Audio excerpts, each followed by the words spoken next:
Still waiting for that. Still waiting for that 7600 that was offered for $600. The only reason I said that, I was busting Randy's cookies.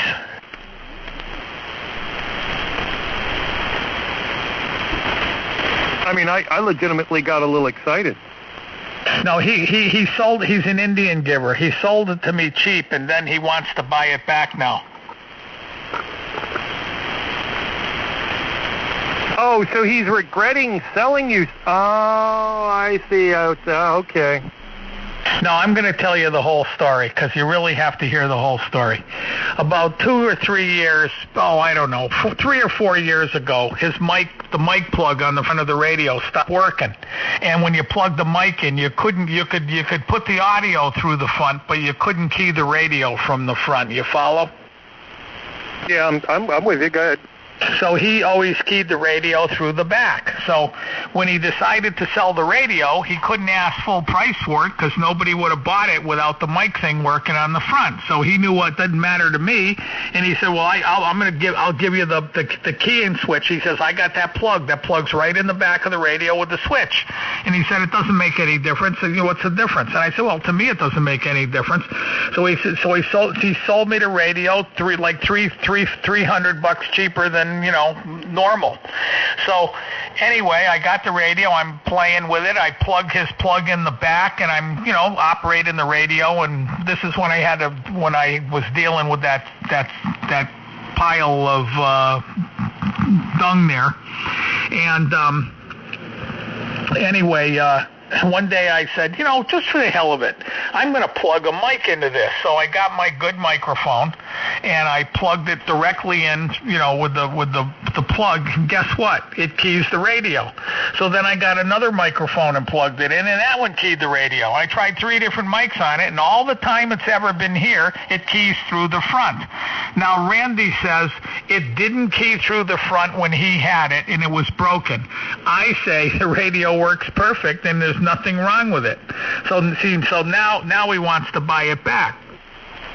Oh, somebody couldn't figure it out. Is that what it was? Mark, let me explain something to you. Ray is a liar, okay? He's lying to you through his teeth. I'm lying that the radio keys through the front. No, I'm not saying it doesn't, but there's a problem, because that radio has been at 3 different locations, Mark, and at 2 different locations it didn't work through the front. In the jostling around, now it's working. That's all there is to it. It's and he's saying that I want to buy it back. I offered to buy it back. He doesn't want to sell it, so now I've moved on to buying something different. Is this what it takes to get you on the radio at after 8 o'clock at night? Yeah, I've been in here for a couple of hours. I just had dinner, love it. I watched a show, and I just walked back in, and I heard Ray telling this wonderfully incorrect story.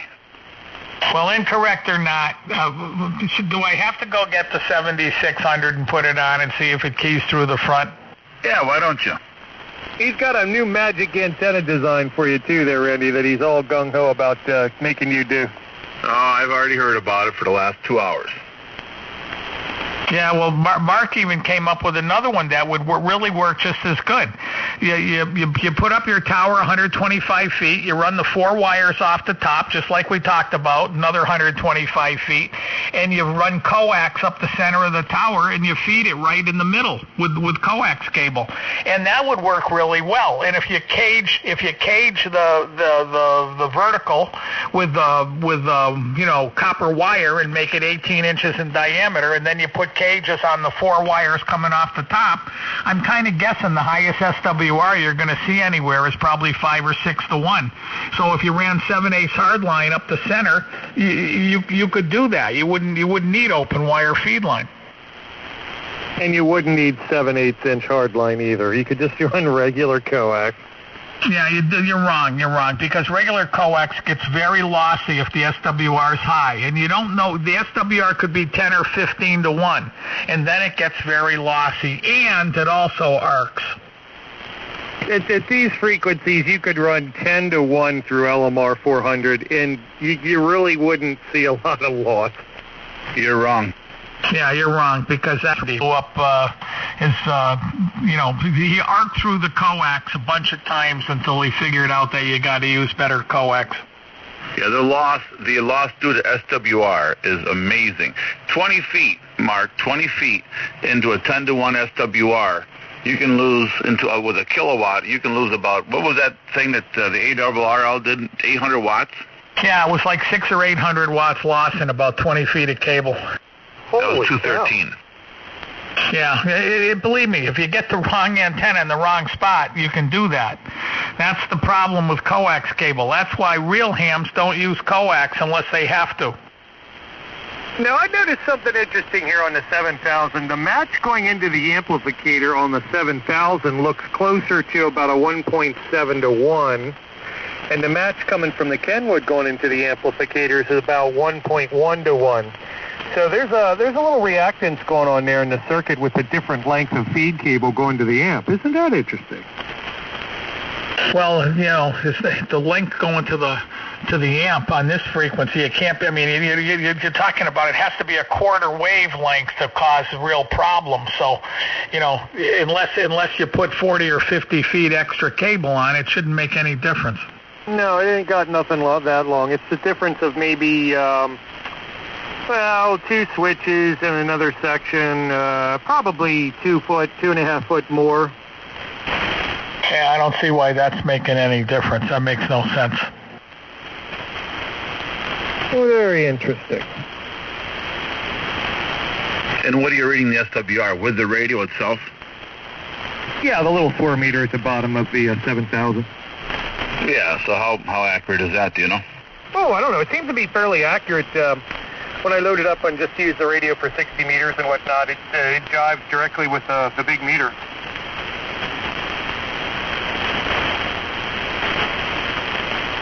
I got the 7000 on tonight to see how it drives Dennis. And, it looks like Dennis wants to see a little higher impedance going into it, not 50. It's probably more comfortable with like 100 ohms.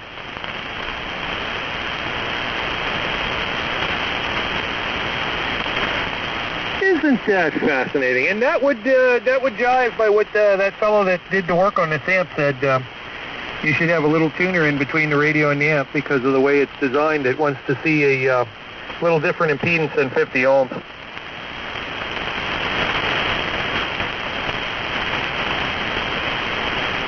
There's no tuned input on that amp, right? Well, supposedly that is correct, yes. Well, that's probably what the issue is. Well, yeah, it's I'm not sure how they're feeding these tubes. I'd have to take a look at the schematic and all that, but it's supposed to be a new tuned front end going into it, but it's obviously not the perfect 50 ohm load.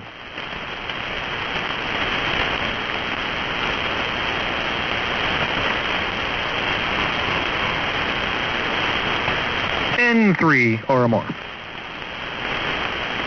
KT2D. Hello, Bob. Hey, Randy, how are you? Good to hear you again. Good to be heard. Yeah, and I was going to call you today, but I know how busy you are, and ask you if you called your buddy yet to get the word on you know what. No, I didn't. No, I'm very, very busy, Ray. Very busy. Did you send Bob that letter?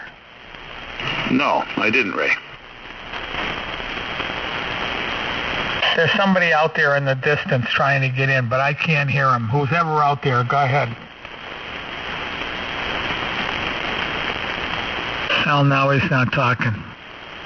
Oh, by the way, when you went to dinner, Al came back and he took down that antenna and he sounded fine. Yeah, it's just he's I don't know what's the matter with the guy. He's been told and told and told. I mean, but the difference is this, okay? Some guys you can just tell them things and they don't want to hear it, so they don't do anything about it. But he asks. He's looking for help. He wants help. You tell him the same stuff over and over and over and over and over and over. And it gets to the point where stop asking, stop looking for help, because obviously you're not accepting what we tell you. So go back to whatever band you're on and stay there, because always exactly the same thing. Now, if he took that down, that means that's a big step forward. I'm happy about that. Yeah, and he sounded absolutely perfect, had a great signal, no more breaking up, no more issues, perfect. Well, he's obviously paying attention. You got to give him that. Right, and then of course Larry comes in, and you start all over again, exactly the same thing all over again. And then Al, this is really funny. Larry's droning on about the 7610, and he wants to buy one, and Al comes in and he goes, "He's just not listening to you." Now that's funny.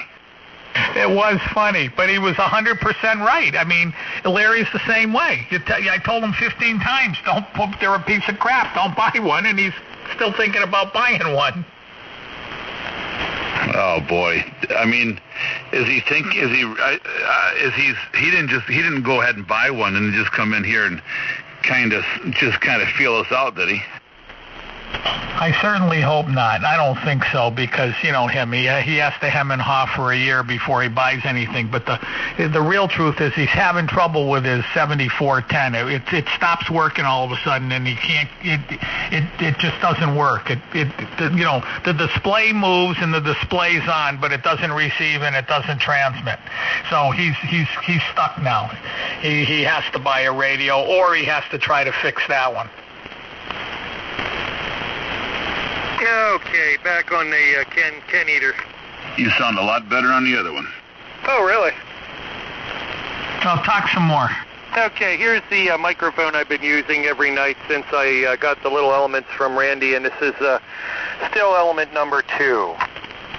Yeah, well, I'd have to agree with Randy. The other radio sounds better, but it still doesn't sound like a radio should.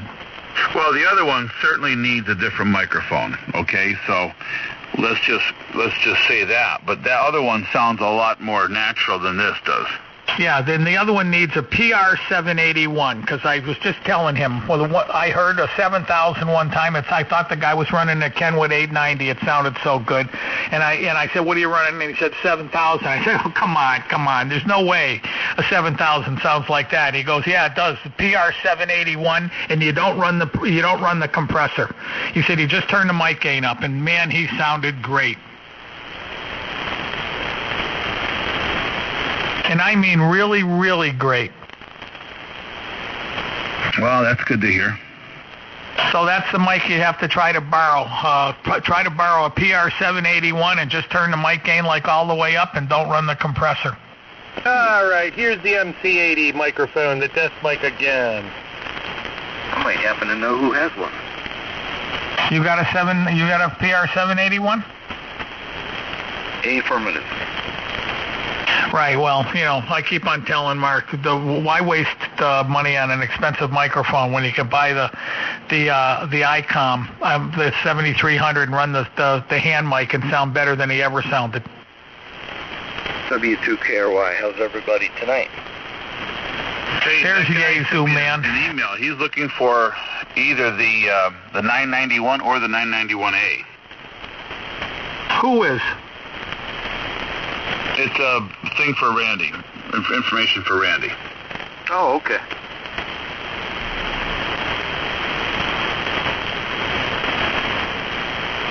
Did you see me wave at you today? No, I didn't. You were just about to 31 when I saw the magical, mystical hulk of an egg beater on the back of a Dodge go flying by. Sure it was me? Yeah, can't even say it without laughing. You sure it was me? Oh, no. Yeah. It has to be somebody else, Randy. There's lots of people driving around with high-Q antennas on their vehicle.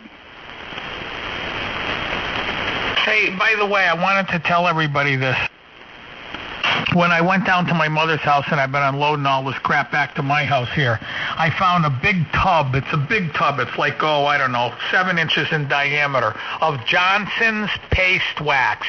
Johnson & Johnson. and it's called Johnson's Wax, and it's a paste wax. You know what I mean? It's like carnauba, it's like blue coral, but it's a big, huge tub of it. And I brought that home, and I learned how to use it. And what you do is you hit the car first with turtle wax, and then you put a coat of that Johnson's Wax on top of that, and boy, does that come out nice. Used the old style Johnson's Wax, did you? Yeah, the old style. It's made for wooden floors. It's made for anything. It says right on the can, wooden floors, linoleum, metal, anything you want to put it on. Well, I'm not even going to joke around about it. Randy, look up the lawsuit with Johnson & Johnson's Wax. You had me doubled over at Turtle. Yeah, I was going to kind of, but I'm not a car aficionado, and even I know that, well, you know. Well, it just says Johnson's Wax, and I put it on, and it does a great job. Takes all the swirls out, and shiny as hell. Yeah, wait for it to be out in the sun for about 48 hours. See what happens to your car. You better get that stripped off of there. Okay, well, what supposedly happens? You're going to look like a bar of soap. Yeah, look at the lawsuit. Randy will tell you. I'm not even going to tell you. I want Randy to tell you because you're going to call me a liar. I'm not going to look it up. Christ, I'm sure my mother's waxed the car with it, and it didn't seem to do anything.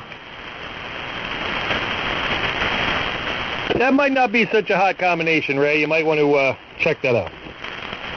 Well, how do you get it off? I'd have to wax it with turtle wax, I guess, right? Well, you get a real buffer with a real fine grit, like an 800 grit sandpaper. I would never ever use a buffer on a car. I have a big commercial buffer here, and I tried using it on my car, and I see how easy it is. Know how to do it. It's one of those big, heavy, real heavy duty ones made. Right. I can't think of the name, but it's a big aluminum buffer. It's one speed. It's not variable speed. I had the big wheel on it, and the second I touch the car with it, it just rips it out of your hand just about. Mark, you owe me some. You owe me some money. Why is that? I just ruined my computer with a half a beer. No, I'm being dead serious. All right. That's enough of that. Let's talk about something else. Hey, Ray. Yes. We love you, Ray. Don't get it wrong. Don't get offended. We like picking on you because we like you. Okay. I'm very sensitive, so you've got to be careful. We understand, brother. We got your back. Yeah, he's sensitive, all right. So, Bob, I emailed you those things over. Yeah, no, I saw. You didn't. It's fine, thanks, Randy, but you got plenty on your plate. I was going to say is whenever you have a moment and you're taking a breath, do it. But thanks very much. I'll look them over. Appreciate it. Yeah, definitely look them over and give me your report. What do you think? I'll put it in a staff study format, Ray. I'm just sitting here doing nothing. This is my time to do stuff like this, and this is my downtime right here. This is what I like. No, it's when I do all my research on antenna tuners and amps and stuff. But that's the beauty of it, Bob. You don't have to do any research. You just have to ask. That's what I've been doing. It's been great. It's like having a whole library staff at my disposal here. Yeah, that's part of the dues arrangement. Yeah, I wish you bums would start coughing things up. Here we are into the 4th month, and so no dues have been paid. Yeah, get the library police after us. I think it falls under the charter, under the do's and don'ts. I mean, these T-shirts and stuff are expensive to keep, doling out for you guys. Better watch out. That guy's going to be listening. I had to make Ray give his back because he refused to pay me. Yeah, I gave him three brand new ones back. I should have charged you like $20 a piece for them. Well, Ray, if you left your house for more than 5 minutes to go across the street to the Chinese food place, you could probably go to Walmart and get clothes. You don't need to get them from Randy. Mark, you should have been here the night that a guy comes in. He says, we were talking about the net. He was having a good time listening, and I said, hey, look at, if you want to be part of the net, what do you have to do to be part of the net? That's what he says. I said, it's very, very simple. Just send me $40 to my home, and then I'll send you a certification that you're part of the net. Well, holy hell, does he go bananas. So someone was cheaper than me. No, he had a sister that worked for the FCC, and they're going to come get me and take me away.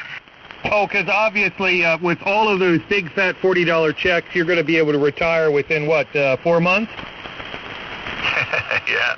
Well, I've actually received a couple $40 checks, but of course they never did get cashed. I'm not even sure where they're at anymore. But yeah, he was livid that I was trying to make money off of hams.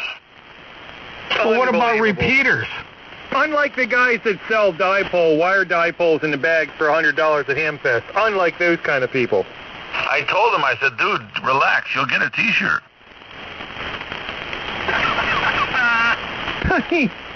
What kind of special person you got to be like that? I just can't understand. Oh, this guy, I know exactly the kind of guy he was. He was one of those weenies that when he was in school, everybody kicked sand in his face. Yeah, complete lack of a sense of humor. Yeah, he visited a couple of lockers when he was in school for sure. Absolutely, or got flushed down the toilet. You should have asked him if he voted for Hillary. No, that guy probably definitely voted for Hillary.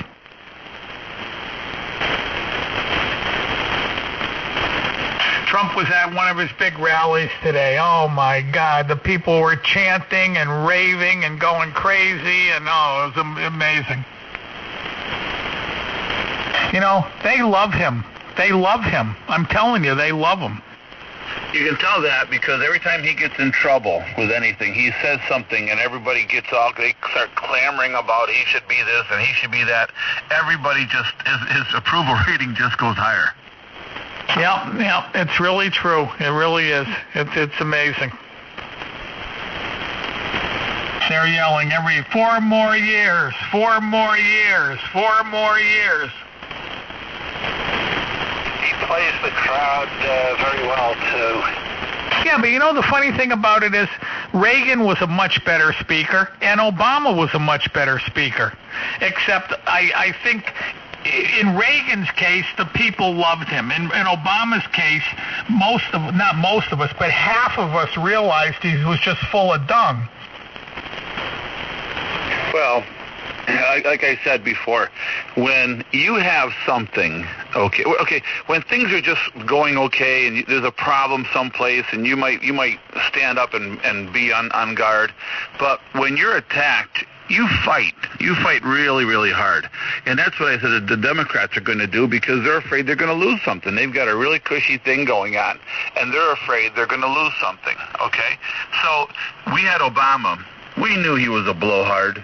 We didn't go crazy. We just whatever. Well, now we've got Trump, and now we have people trying to take him away from us or our freedoms from us.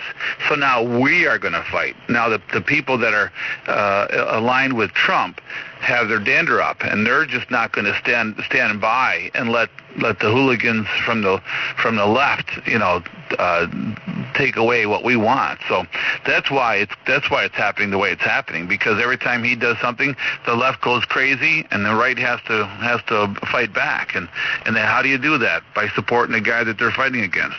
The New World Order almost had its buffet table set, and then somebody had to drop the fly in the ointment. Absolutely. Yep. That's exactly what it is. By the way, I just took a shot at this, and I multiplied the 3/8 by the half wave and took the square root, and that comes out 700 ohms. So that 7/16 antenna might be 700 ohms, which you could make 6-inch spaced wire to fit it. Yeah, that would be pretty close to that, probably. Let's see. 6-inch spacing is 10 gauge. 16 gauge would be 655 ohms at 6 inches of spacing. Okay, well, it's 6 inch. You need about 6 inches, and number 10 gauge wire or whatever. It's going to be around 700 ohms, and that might fit that thing right. And if it works like it's supposed to work, that would be a good multi-band antenna too. Needs spacing for 700 ohms with 10 gauge wire. Oh, okay.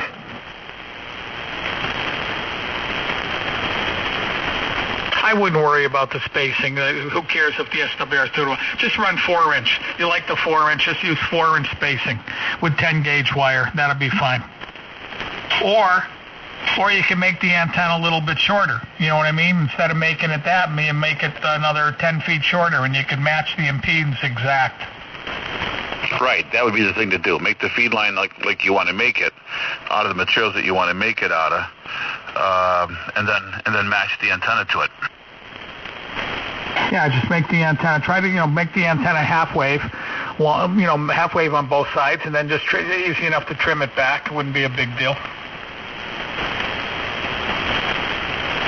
We need John, but I think John's probably out tonight. He might be able to have a concert or something. He goes out, I think, on Saturday nights and plays. Hey, Randy? Yes, sir. So the first email, there was a link to a website, but no letter, and then the second one had, 2 through 6, five enclosures, letters in it. Is that right? No, I goofed it all up probably. Let me just delete both of those and I'll fix it. All right, when you can. Don't put Toad Harbor business aside. Important business to do it. I'll have my staff take care of this. Hey, Maureen, come here, will you, sweetheart? You'll be getting an email from Maureen Chrisman. Okay, thanks. Somebody came in there. It sounded like DBM. Go ahead. Yeah, this is just Nelson out here. I just want to say how you guys are doing tonight. I'm doing good. I'm doing fine. Oh, that's good there, Ray. Good, Ray. That's very good there. Anyway, I'm doing pretty good. We finally got some warm weather out here. Back in the 60s. Hey, Ray. Yes. Nelson's been coming in here quite a bit. He's kind of your pet. I mean, he likes you a lot. Are you going to explain to him about the dues? No, not me. I'm not going to get in trouble with that guy. Explain about what now? The dues for the net, Nelson. Yeah, explain to me. I'll be glad to do it. Well, it's simple. It's $40. It didn't go up in the last 3 years. It's been the same for 3 years.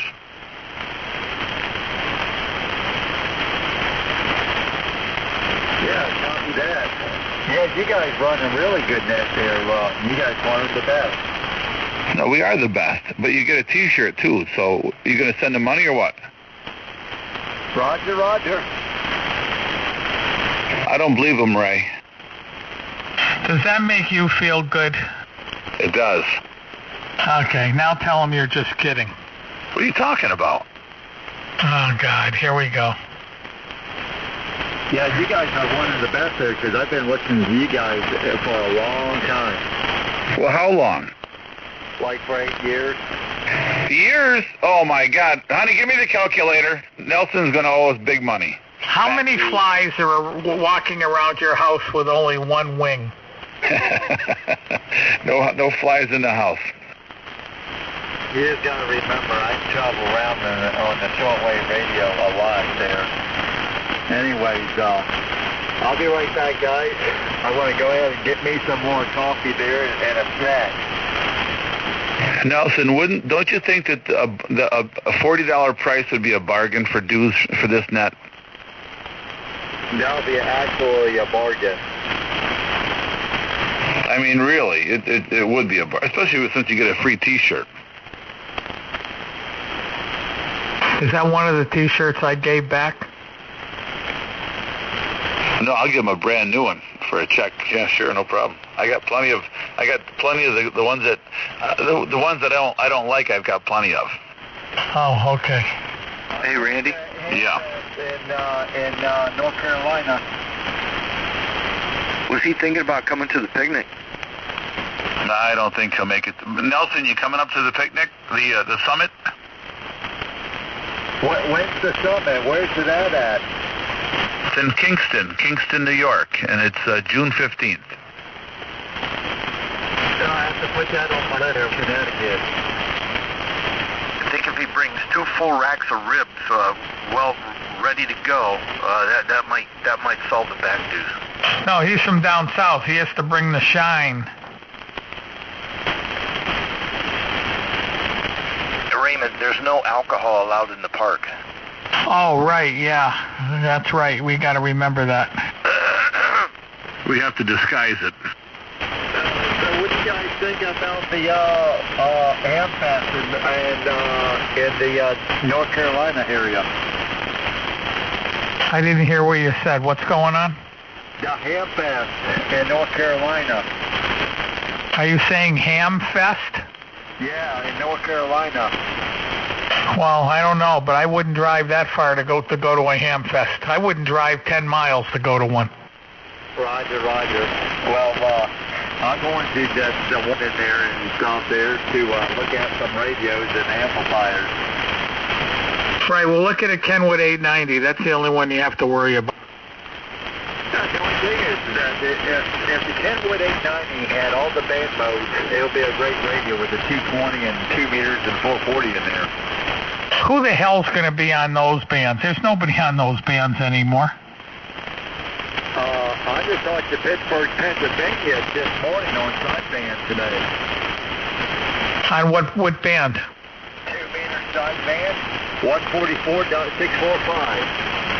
Oh, that's amazing. There's actually somebody still on. It must be you must have talked to the one guy that's left. Yeah. Wait a minute.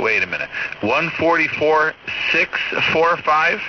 Yeah, upper sideband, 144.645. There was one person from Pennsylvania talking in New York this morning.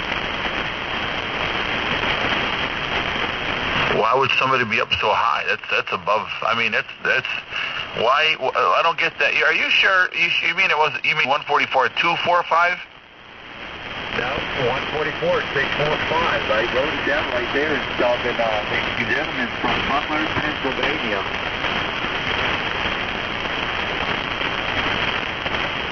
That doesn't surprise me because I'm telling you, the people on 2 meters, in all honesty and truthfully, it's the ones that I run into on the FM, portion of the band. They don't have the wherewithal of an 11-meter person.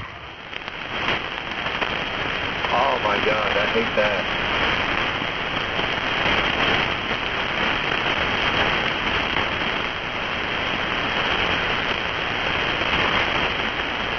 Nelson, do you tell all your friends about your buddy Ray on the radio? No, not actually, because the repeater owners and everybody else knows about this net. That's how popular the net is. I can go in there with any club, and I'll say I go to the Harbor Net, and they know exactly what I'm talking about. You're saying the Toad Harbor Net, I hope, not just the Harbor Net. Yeah, the Toad Harbor Net. Yeah, exactly. And they say they know exactly where it's at and stuff there, and everybody listens to you guys. When I talk about you guys on the net there, and they say, yep, they pass you by almost every day. That's it. We're going to $60 for 2020. That's it. Are we going to 60 meters too? No. Is this a Harbor Freight net?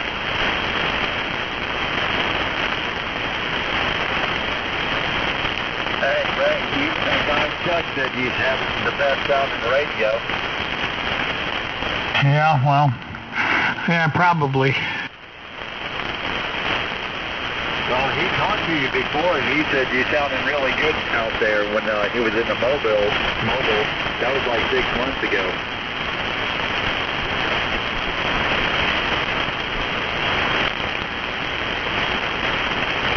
I think it's almost time for another road trip. I got to find someplace to go. Oh, Let's think. How about South America? I know, Cape Horn. No, I need a day trip. Cocoa Beach. Is Carl home yet? We're the home of the Aries Net and home of the Collins Radio. Randy, no. Carl is not. Let me think. Today is tomorrow. He's leaving Florida to drive to North Carolina. Hey, what about Bad Mike? Isn't he supposed to be home today?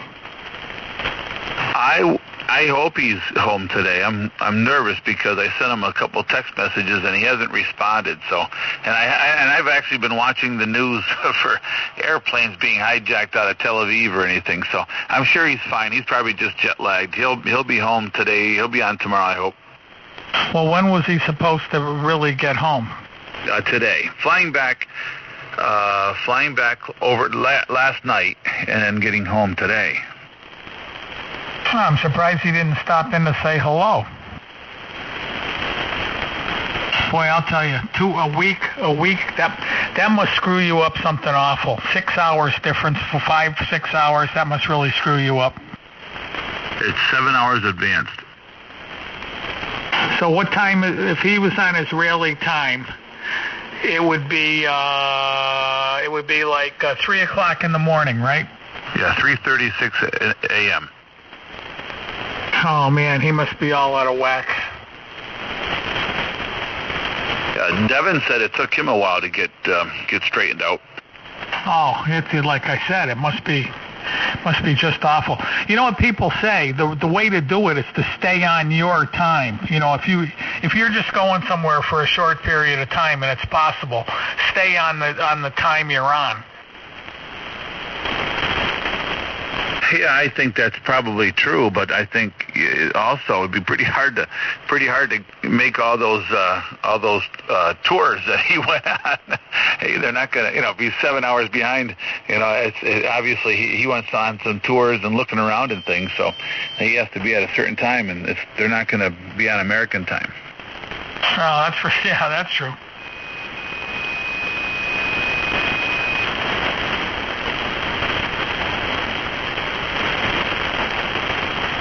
It can be kind of interesting, though, if you think about it.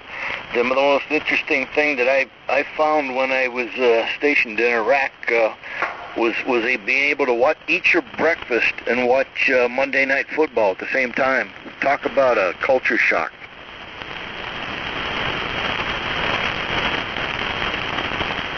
Yeah, for sure. For sure, that would be interesting.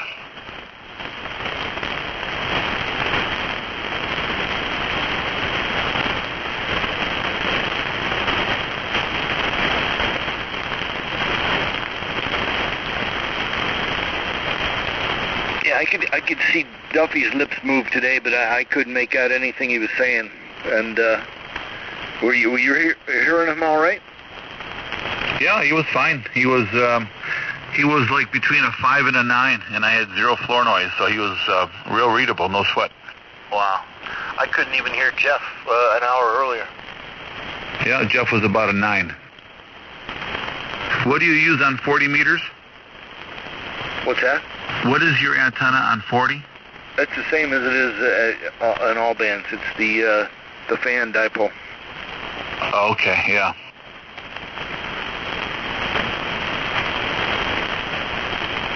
Oh, and I polished my mother's bedroom set with that Johnson wax too. First, I did the dressers, the tops. I did them with the turtle wax, and then I went over them with the paste wax, and they came out beautiful too. I hope that doesn't discolor in the sun or something. It's meant for cars. It says right on the can. Johnson has made paste wax for the last 50 or 60 years. This isn't something new. And it just says on the can, you can do metal, you can do wood, you can do plastic, you can do anything with it. Linoleum. Yeah, but metal's one thing, but painted, it doesn't say car wax. No, it says anything.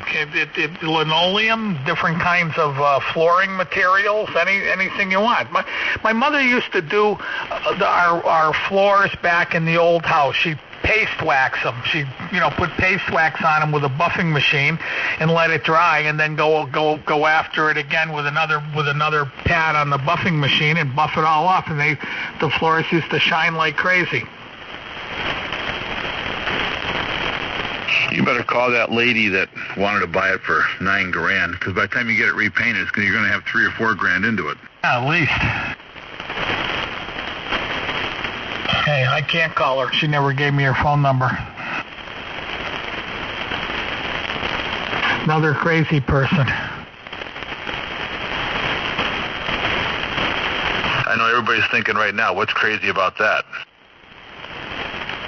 Well, again, I know more than anybody out here. If I was you guys, I would think it was Ray that was crazy and not the girls. But if you saw this girl, the first time I saw her, she was very, very... Remember I said she reminded me of Maureen? She looks a lot like Maureen. She's very, very polished, very, very nice. Then 2 days later, she comes back with the mechanic, and when she got out of the car, I didn't even recognize her, Randy. Her hair was all going 10 different directions. It looked like somebody dragged her out of bed, and she tied a wicked one on the night before. Her hair was all messed up and everything. She didn't have any makeup on. She looked totally different, and she was like, I don't know, she would look like she was having some kind of a nervous breakdown. Maybe she and the mechanic were just messing around a few minutes earlier. Wow. Well, that could, you know what? Maybe it was something as simple as that. I don't know, but all I can tell you is she was totally different. Totally, really, really, really strange. I don't know what to say. You know what? That makes more sense than anything. I never thought of it that way. Maybe he came over and he bushwhacked her for a while, and then they jumped in the car and came over here. I don't know. But she looked like that's perfect. She looked like she had bedhead.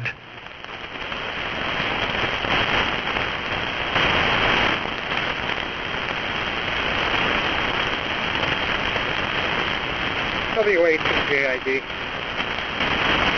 How you doing, Bernie? Yeah, not bad. Hey, Ray, is that one of those cars that looks like the shoe? I call it the shoe.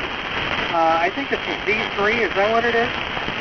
Well, yeah, I don't know what you mean by look like a shoe, but yes, it is a Z3. Right, it's a Z3, the beautiful blue with the black convertible top. Yeah, it looks like a shoe with the top down. It looks like a shoe. My next door neighbor's got one. I think this is an 03, and he babies it. But anyway, I talked to my daughter about it. They're not interested, but my daughter and son-in-law are BMW enthusiasts. They got a bunch of them, but I don't think they're interested in those kind of cars. But anyway, yeah, $10,000. If you can get that out of it, that's about right. Yeah, well, when the top's down, there's a roll bar behind each seat. That's what they look like. Yeah, they look like a shoe. Oh, I don't quite follow the shoe thing, but I guess maybe it does look like a shoe. I never thought about it. That's all I can think of. It looks like with the top down, it looks like you're going to put your foot in it and walk away with it. Yeah, maybe. Yeah, there's a following for those cars. There's no question about it. Yeah, absolutely. You just got to find the right person that wants one. That's for sure. This girl that wanted it, it's too bad because she was the first person that saw it, the first person that looked at it, and I was like 99% sure she was going to buy it. But I think what her issue is she doesn't have the money. That's the big thing. I don't think she has the money to put that kind of money out right at that particular time. She told me she worked in some professional job. She was a professional making big money, and then she got married and she I don't know, got out of that job or whatever, but she said she's going back to college. I know she's going to college. She's going to college, getting a new career or something, which is pretty ambitious for somebody 58 years old. Yeah, I'll say. How far, you live out by Springfield, Mass, right? Yeah, right next door to Springfield. Like, the Springfield line is probably in a straight line from here is probably, 2 miles from my house. Do you know any car dealers there that can run over to East Windsor for the Southern Auto Auction? Yeah, everybody goes there. Yeah, I used to go there quite a bit, but that was a couple of years ago. I dropped my license a couple of years ago. But anyway, maybe if you know a dealer, run a auto too. You might get your 10 grand out of it. No, you mean wholesale it? Yeah, why not? Why would somebody wholesale a car that's virtually brand new? Because you get top dollar out of it wholesale. You don't have to, and it's all over with. You don't even have to worry about it. Yeah, no, I don't think I would do that. Yeah, I used to wholesale cars a lot. You're not going to... You know what? The cars that go through Southern Auto Auction are pretty top-notch cars. A lot of them have a lot of miles on them, too. So if you got a low-miles car like that, you might do all right there. Yeah, I wouldn't take that. Too much aggravation. By the time you get the car, you bring it down there, you pay the commissions and everything. Nah, doesn't sound like a good idea. Well, it's a quick way to unload it if that's what you want to do. But, you can sit on it for a while. You probably get your 10, maybe it's up to 12. I don't know. Well, that's what I'm saying. I offered it to that girl for $9. And believe you me, $9 is a more than fair price. $9 wholesale. Well, yeah, whatever. I guess you didn't have the money because you didn't buy it.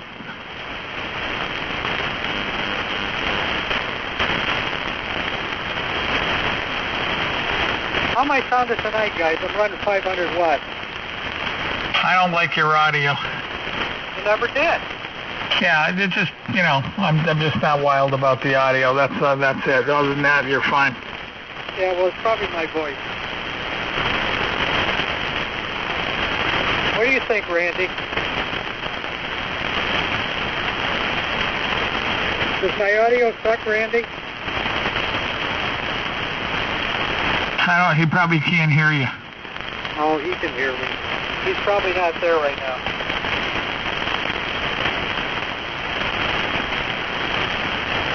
You know how I can tell when somebody doesn't sound good? Because I have a very hard time understanding what they're saying. And I have a very hard time understanding what you're saying. Oh, okay. Anyway, yeah, it probably could be improved, but, oh well. Hey, I heard you guys talking about antennas earlier, vertical. And I just talked to a guy down on 3700 on 80 meters. W8TIC. Look at his webpage on QRZ. He's got a fantastic vertical that he made. And I just talked to him about it. It's quarter wave on 75. He's got a top hat on it for 160. It's a half wave on 40. And he's got a big signal on 75 meters. He's always on 75,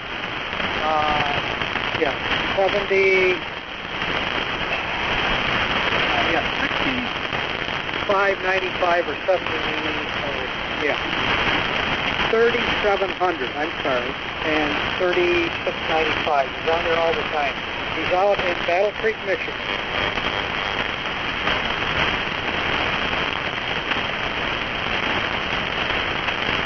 Randy, where'd you go?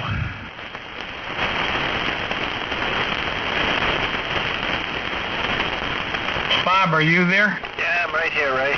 Did you read that yet? No, I'm getting them over to the printer. There's a whole slew of them there. It's gonna take me a little bit to digest them all. Yeah, well, the important one is the first one. You got them all in one lump. The first one was like 6 or 7 pages, and that was the start of the whole thing with the explanation and everything. And that's the one you really have to read. The rest of them are kind of just follow-ups.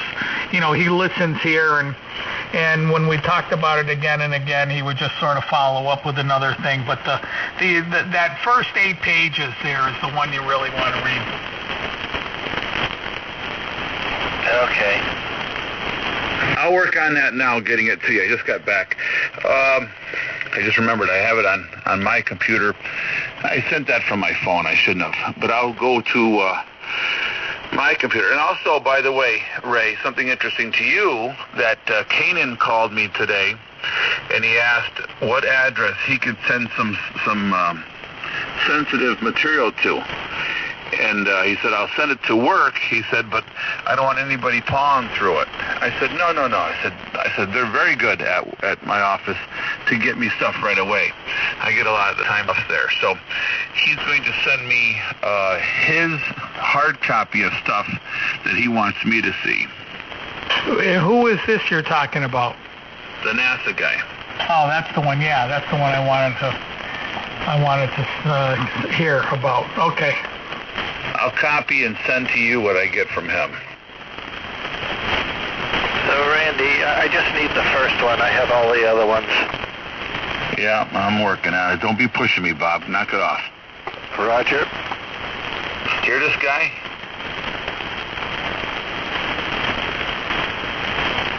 Man, they're always pushing me on here. Sounds like sounds awful. Do I sound awful to you? I just didn't want you to send a bunch of stuff that I already had. Just trying to help you here. Oh, now you're critiquing what I send you. Just make sure he gets the first 8 pages. That's the important thing. Yeah. And then I'll just sit here while he reads it. Bob, Randy, somebody's asking you how they sound. Now tell the guy the truth. Randy, Ray says I sound awful. Well, you don't have good audio. You've got that flat. You got that old ancient radio audio. Yeah. Well, it's probably 10 years old at least. What is your radio you're on tonight? Let me turn it off. Hang on. Okay, the processor's off. Is that different? I think you turned it on, but it doesn't sound any different. What radio is this again? Kenwood TS570. Yeah, it's just flat. They don't sound good. Not like, you sound fine. You're readable and all that stuff, but you just don't sound like the rest of the good Toad Harbians here. Well, I'm not buying a new radio right away. The money you have, I don't know why not. Yeah, well, I'm spending all my money. I can't take it with me, so yeah, maybe I'll buy a new radio. That's right. You can't take it with you. You know how much money I just spent on the house? You wouldn't believe it. I could have built a new house. Well, we can't help you with every decision that you make poorly. No, I'm trying to hide it from the nursing home. Well, whatever you do, if you buy a new radio, make damn sure there's only 2 radios you want to buy. A 7300 if you want to spend $1,000, or the Kenwood 890 if you want to spend $37.99. Oh, I would go for the Kenwood for sure. Well, then you don't even think about it. There's nothing to think about. This is a magnificent radio. Absolutely magnificent.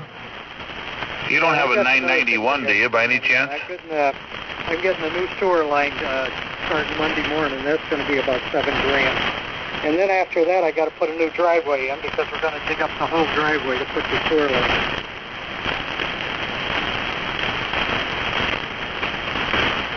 So that's where my money's going. Wow, you're spending it like a drunken sailor.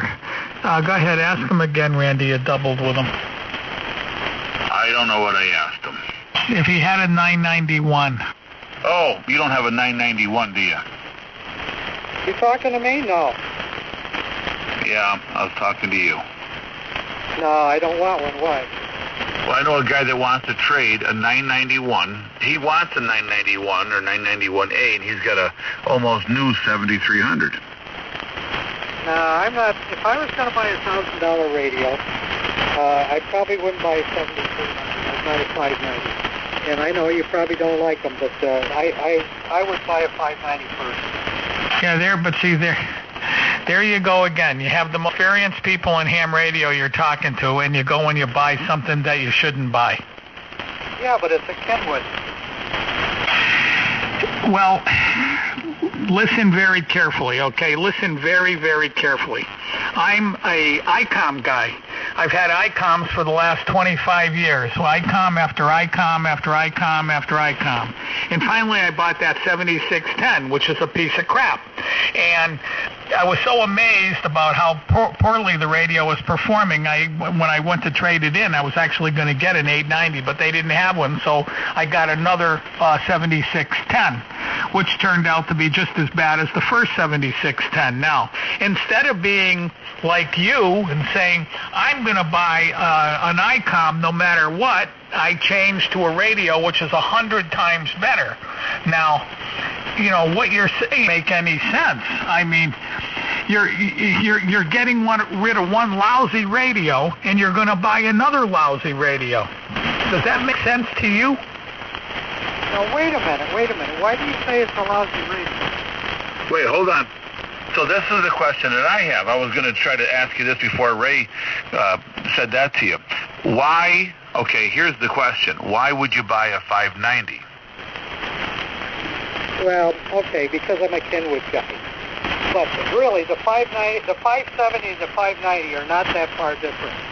I don't know all the differences, but the 590, the 570 was a precursor to the 590. So it's probably pretty much the same radio. But I was going to buy a 590, but I was I'm not going to buy a 7300, okay? Right, but he was talking about the 890, which happens to start with a TS, and so it's a Kenwood as well. Yeah, that's the one. If I can come up with the money, I'm going to buy. And I love Kenwood. I mean, if you had a 570, why do you love Kenwoods? Well, what's wrong with it? Oh, my friend. You should listen to it. You know, if you were sitting here on this 890 listening to your radio, and then you listen to a guy that came in with an 890, you would literally pass out, and you'd say, wow, Ray, I don't know what to say, but you know what? You weren't just right. You were right like 100 times over right. I mean, you can't even imagine how bad that radio sounds compared to a radio like this. And, oh, by the way, the receiver is just as bad. So, I mean, you know, what you're saying doesn't even make sense to me.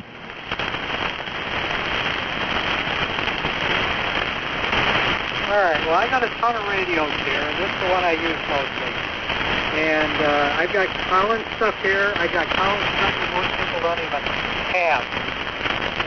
And you know, I like vintage stuff. I got a Swan 700CX. I don't know how it sounds, but I love playing with it. Well, look, please don't get upset with me, okay? Please. I'm trying to help you, but there is no helping someone like you. You can't be helped. You got a pile of junk there that you could probably sell and come up with enough money to buy an 890, which is literally a 10 out of a 10, and all that other stuff you have is a 2 or a 3 out of a 10, and yet you want to keep on fooling around with that old stuff. I mean, you know,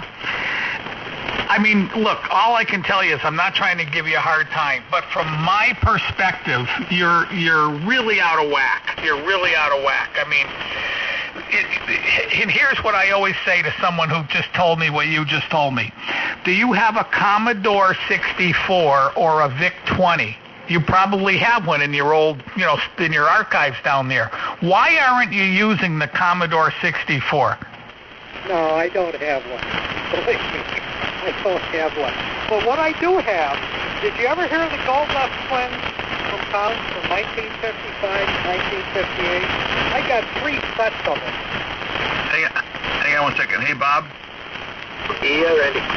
Okay, sent that off to you. Okay, thanks. You know what they are? Ray? The Collins Goldust twins? They were state of the art in 1955 to 1958. I got 3 sets of them things. Okay, so they sound like they probably would sell and bring a lot of money. So why don't you sell all 3 sets of those old archaic pieces of junk and buy a radio that is 50 light years ahead of anything you've ever owned? If you buy this radio, okay, and you learn how to use it, which will be easy because you just get on the air, get it on 1930, and then I can sort of show you how to use the radio, and you won't have to go through the learning procedure I went through. And if you don't within a month say, my God, I just didn't believe, I can't believe that anybody could make a radio like this, then you're right. You might as well stay with the Gold Dust Twins.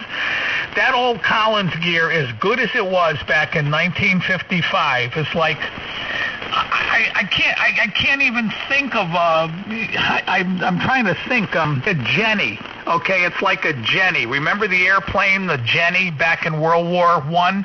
It's like a Jenny compared to an F-22 Raptor. Okay, I'm going to explain something to you. I'm an antique car collector, too. I collect vintage stuff. And I've got cars here that you have never, ever seen in your life. And I love driving them. Did you ever hear of a 1932 Pontiac with an Oakland V8 engine in it? I've got one that's got 25,000 miles on it. And it's like, driving that is like operating a Collins gear. It's fun. It's fun to play with this old stuff. And when I got this Gold Dust phone from a friend of mine, his dad was a collector. And I told him it was like driving my dad's 1949 International KB5 with a crash box transmission and 2-speed rear end, and it went over 60 miles an hour. And I still have that truck, a 1.5-ton stake bed truck that my dad bought when I was 7 years old. I still have it, and I'm not selling it. So you don't get the vintage idea there. I'm a collector. There's a show on TV that I really don't watch it because it's too painful for me to watch, but it's called The Hoarders. You know, a hoarder? That's what you are. You're a hoarder. And it's just one of those things that once you get into that thing, you can't get out of it. You're just buried in junk, and that's just the way it is. Try to look at it from my perspective, okay? To you, it's wonderful, and you love to drive that old car, and you like to take out that old Gold Dust Twin Collins and run this archaic piece of junk. To me, you're a hoarder, and there's, we are so opposed from each other's way of thinking that I just can't even. I understand what you're saying. I'm smart enough to understand what you're saying, but I just can't see having a house full of old junk that is virtually, I guess it's not useless to you, but I happen to know pretty good what a Swan is. And a Swan is one of the worst radios that were ever made, ever. In all time, a Swan is like the all-time one of the worst radios ever made. So how you can enjoy that is beyond me. I mean, it just doesn't even make sense. Well, it's for sale too. They're all going to be for sale. But that's the reason. One of the reasons I have some of this stuff is it's for sale. And a little bit at a time, it's all going to go. Well, see, look at it from my perspective, too, in all honesty. I can barely understand what you're saying.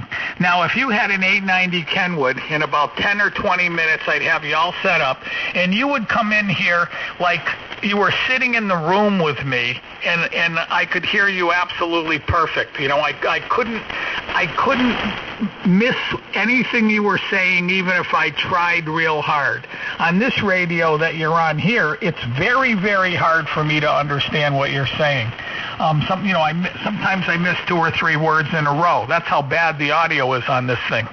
And Randy, I think Randy's trying to be overly generous when he says, he even said it doesn't sound great. But I mean, it just has really, really horrendous audio.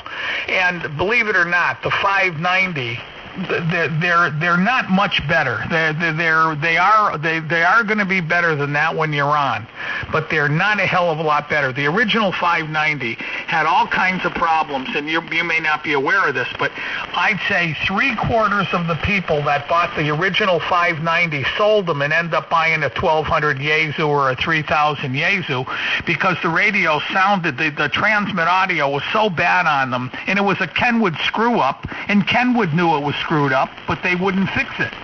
You know, they did fix one guy's radio, and asked Randy, after they got done fixing it the second time, he had some of the best audio I ever heard in my life. He probably sounded as good as I do on this, but unfortunately they wouldn't fix it for anybody else. This guy managed to get him to do it, but that company, Kenwood, had a whole rash of really terrible sounding radios, and there's nothing you can do about it. They're just solid state, and unless you're some kind of an electrical genius, you'd have to go in there and change a whole bunch of parts to get them to sound good.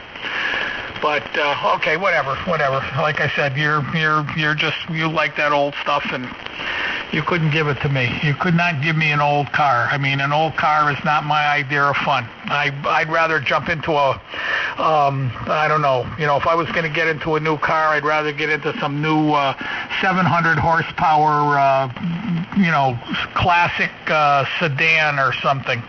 Anything than drive one of those old bucket of bolts. I had plenty of old buckets of bolts in my life. They were nice cars back in their day, but if you compare them to today's modern cars, they're just like a 570 versus an 890. Same exact thing. Anyway, go ahead. I'm done. I talked too long. N1DVL. Yeah, I understand what you're saying. But like I said, I like to sit here and look at some of this stuff. I like to look at these solid radios. Bernie, what's your call? WA2T what? JID. JID. Okay. I had a brain fart for a second. Sorry. Now look up on QRZ. You'll see a picture of those solid radios. Oh, I've seen them. I've seen the Gold Dust Twins. I love those things, by the way. I think they're a great-looking radio, and if I had those, I would have them set up on AM, and I'd be the king of AM, right? Because they're probably a really good AM radio, and with the right modifications and updating, they can be made to be really, really good AM radios. Jump, Bernie, jump! You got a sucker to buy them. This was Colin's introduction into signal typing, and they were trying to put to bed the AM radio. The best AM radio by Collins was the KW1, and I have heard them on the air. And you want to hear a radio that sounds good? It's a broadcast capability AM radio. It is unbelievable, 1,000 watts. And I've heard people on the air with those things. They bring big, big money. And there was 150 of them made. They know just about where every one of them will still exist. But anyway, these things were the first single sideband radios that Collins came out with, and they were trying to kill AM when they came out with it. And they were really something. But they're terrible on AM. They are what they did is they do transmit on AM, but you have to, what they do is they introduce a carrier back on a single sideband. So if you're on lower sideband, it's lower sideband with a carrier. That's what it is. And that's the way a lot of these early single sideband, like, I think even the Swan rig, I think that's the way they did it. It's single sideband, and they reintroduced the carrier. So they're terrible on AM, believe me. I've got a DX100 by G-Kit here that can really sound good on AM, too. Plate modulated rig on AM can really sound good if you do the right modification.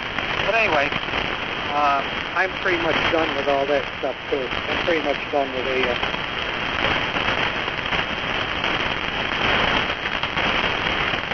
So just for the hell of it, humor me, Bernie. What if you were to sell a pair of the Gold Dust Twins? How much money would they bring? A couple thousand. Right. Okay. And you got 3 of them, right? Well, only one of them is mine.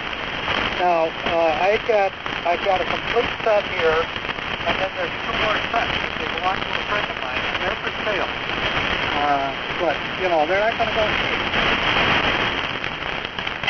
Well, Bernie, I'll be quite honest with you. If you told me you would give them to me, I would not take them. So, that's the difference between us. And I probably wouldn't. You probably wouldn't take my dad's '49 International truck either. But I'm not giving it away. Well, I don't blame you. You shouldn't give anything away. But the point is to have that old Collins junk hanging around there for no reason at all. It's crazy. You would love that 890. I mean, I assume that you want a radio that performs. Now, that might be a very wrong assumption on my part. You may like looking at, you might rather use, say, an old 60s vintage radio than Kenwood 890, and I can't do anything about that. But I'm only interested in performance, and the 890 is right now, in my opinion, it's certainly the best bang for your buck. I mean, you can't beat it for $37.99. It's like they're giving you the damn radio. It's so good for the amount of money that it costs that it's just an amazing radio. Anyway, go ahead, back to net. Bob, did you get the letter finally? Are you reading it? I'm working through it. Yep. Okay, good. You take your time. I'll be here. I'll ask you before you go. Give me an opinion. N1 DVL. Get done with it. So who else is out there? I heard Dick. Randy, are you still there? KC1 EWJ here in Blackstone. Okay, I heard EWJ. I'm going to make a quick recording, so I want everybody to just put their call out, and that's all. So go ahead, Ray, then EWJ, then Bob, then Bernie. Go ahead, Ray. Okay, I hope you're on wide bandwidth. Hello, this is N1 Delta Victor Lima. EWJ. Hello, this is KC1 EWJ, Bill in Blackstone, Massachusetts. And this is Bob, Kilo Tango 2 Delta in Latham, New York. Bernie. This is Whiskey Alpha 2, Juliet India Delta, Bernie in Boston, New York, 10 miles west of Binghamton, New York, right on the New York-PA border. Okay, perfect. I'm sending you 3 videos via your email, Bernie, on STNY. No, I haven't got a computer out here, so I'll have to look later. Well, you look whatever you want. They'll be there waiting for you. You want me to send them to your phone? Okay, maybe you'll convince me that I got to junk this radio. Do you want me to send them to your phone? To my email. Yeah, that's where they're going. Okay, stny.rr.com. Yeah, stny.rr.com. Yep. There they go. Okay, Bernie, you go.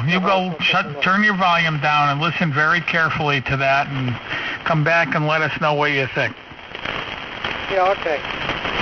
Hey, I don't disagree with you. I'd love to have a new radio, but I can't buy one right now. Well,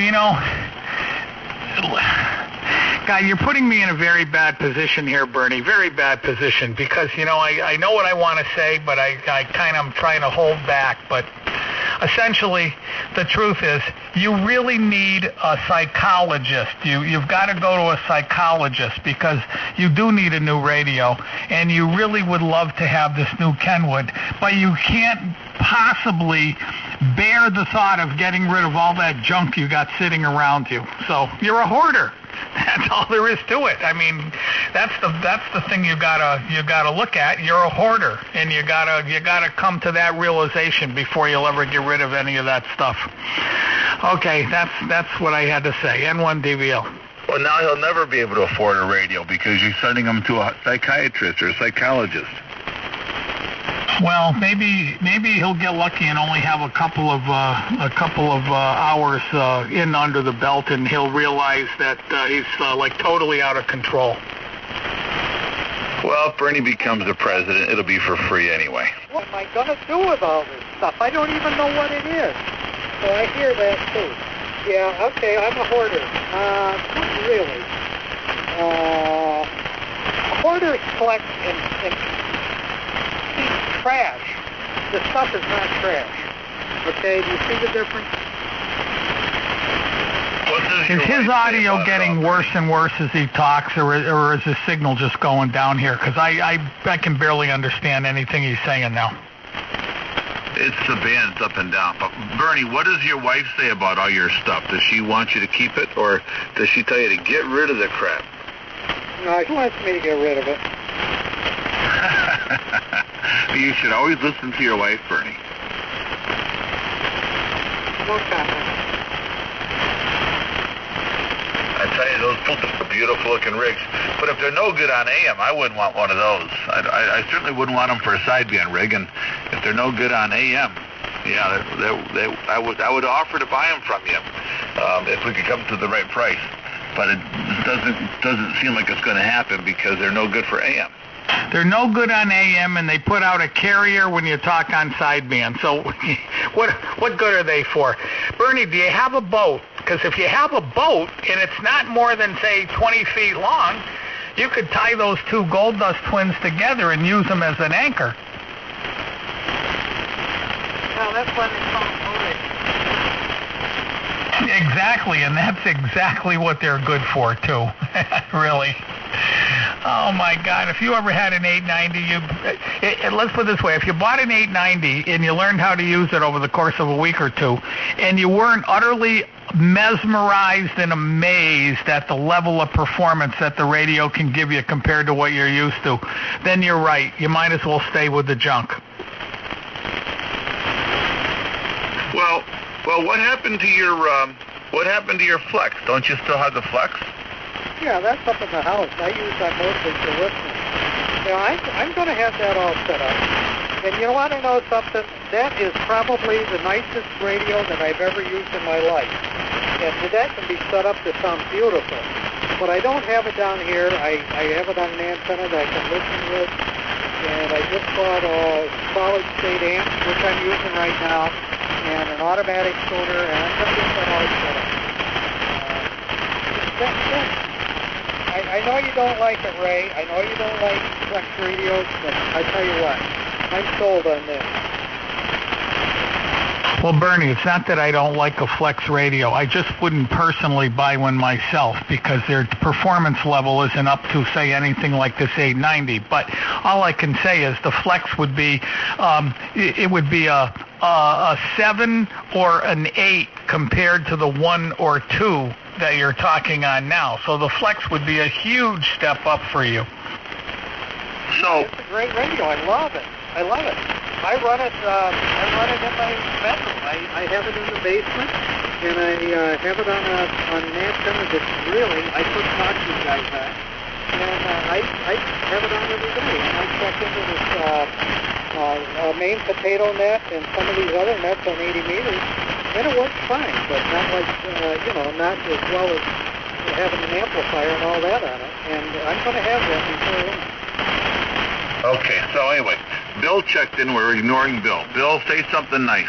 Yes, Bill, definitely. Go ahead. Take over, Bill.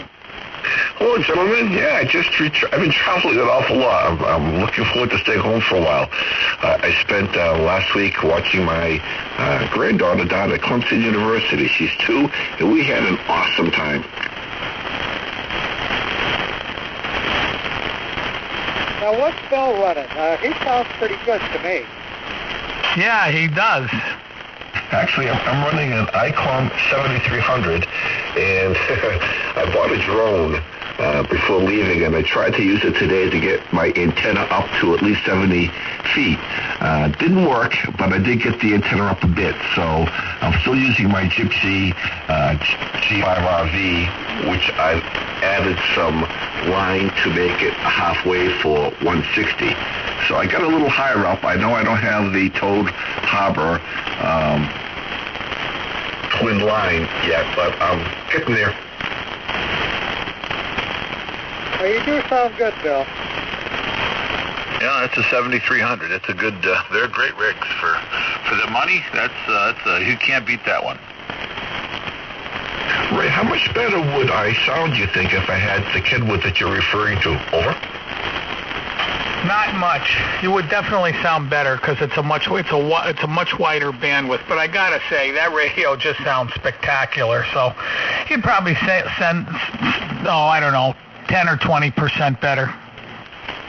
So this radio is really a lot of fun. You really don't have to be very knowledgeable in setting it and using it effectively. And you guys have helped me again set the audio a bit. And other than that, it's a lot of fun. And having the scope to see who's on different frequencies is really outstanding. Well, that's my shtick here. That's what I tell everybody. There's only two radios to buy now. One is a 7300, the other is the 890. That's the only two radios anybody should be buying. What do you say, Randy? How about that one you've got? The one that I have? Well, I think Ray will admit that this is probably a little bit better than his radio in some regards. But this radio costs $12,000 some odd dollars, and Ray's cost $3,700. So I wouldn't recommend anybody buying this over the 890. I would recommend the 890 before. I mean, unless you had a lot of money, why buy a radio that's marginally better? Now, there's some things about this radio that I like better than the 890 would have to offer, but I wouldn't recommend. I agree with Ray, by the way. I would add the 7600 in there. I think if you could find a good used 7600, that would be a radio you should jump on. The 7300 I like a lot. Probably the 3000 Yaesu is a good choice for a lot of people that like those radios, but I don't think I know you can't go wrong with the 890, and again, I don't think anybody in their right mind that's on ham radio, an average guy for ham radio, I don't think anybody in their right mind should spend $12,000 or $13,000 for one piece of equipment.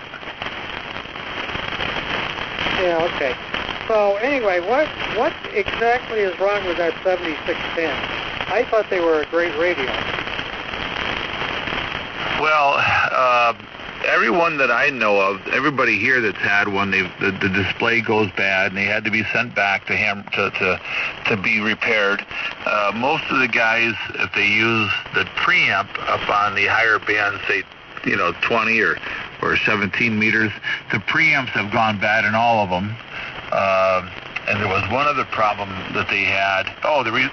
They get overloaded if you're in an RF rich environment. They have some RF overloading issues.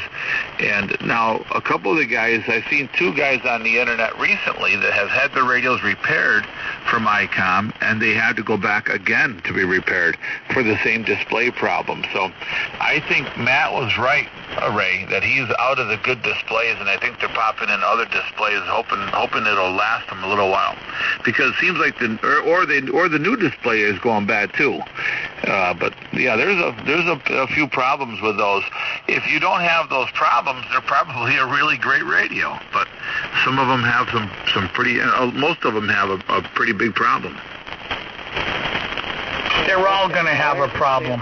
So they got some premature problems that they're going to have to iron out. Probably they'll get them so they're pretty good, but got a couple generations. Well, anyway, like I said before, I'm a Kenwood guy. I love Kenwood. I even got I've got the Kenwood twins here from 1975 or whatever. I got them, and I love to look at them too. I'm looking at them right now. So anyway, that's beside the point. You might hear me on the air with one last day. Well, we'll find out. Yeah, my friend Alan Miller has Kenwood twins. We hooked them up one day. It took us about 3 hours to get them hooked up and active and working. And we used them about 5 minutes, and we unhooked them in a hurry and put the 1000 MP back on. Yeah, I'm going to sell them too.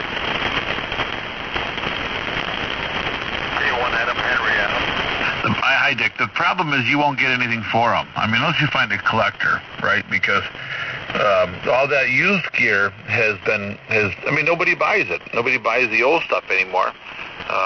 It just seems like it's losing its value faster than anything else. So I don't know.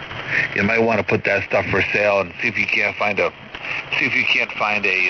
collector or something, because I think you're going to have a hard time selling that old stuff.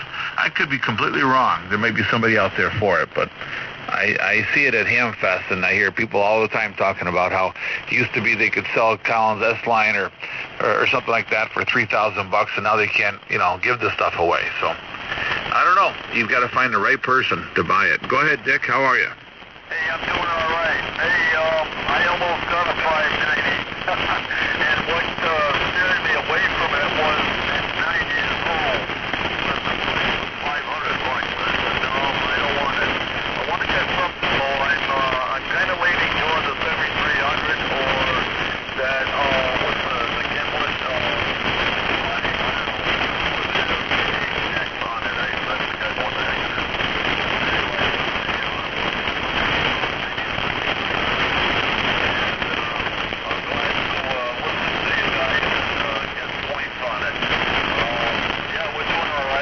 I buried about 8 feet of my feed wire in the ground today, so that the lawnmower won't catch it, So we're running through that now, and it's in the ground.